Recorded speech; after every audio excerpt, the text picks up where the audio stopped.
Cabaran 50 countries before 40 masih diteruskan dan hari ini adalah last day kita orang dekat negara yang ke-48, Bosnia and Herzegovina. Welcome to Bosnia. Jadi sebelum kita move on ke negara yang ke-49, untuk episod kali ni kita orang nak share something real. Lifesaver tips masa travel dengan kids dekat Balkan. So nanti kita naik bas.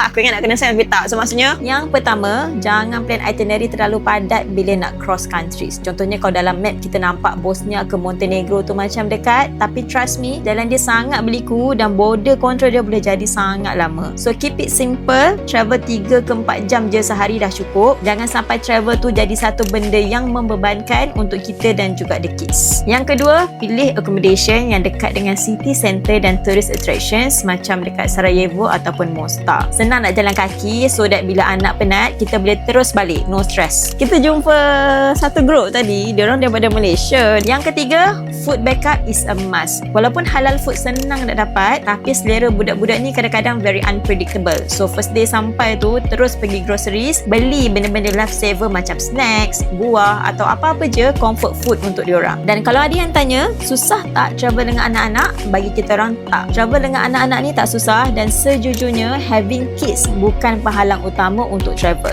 Dan sebenarnya juga diorang ni lah yang buat setiap perjalanan tu lagi hidup. Semoga sharing ni boleh bagi korang sedikit inspirasi to start your own journey dan semoga episod akhir Bosnia kali ni dapat bagi semangat untuk korang juga ke sini. Selamat menonton.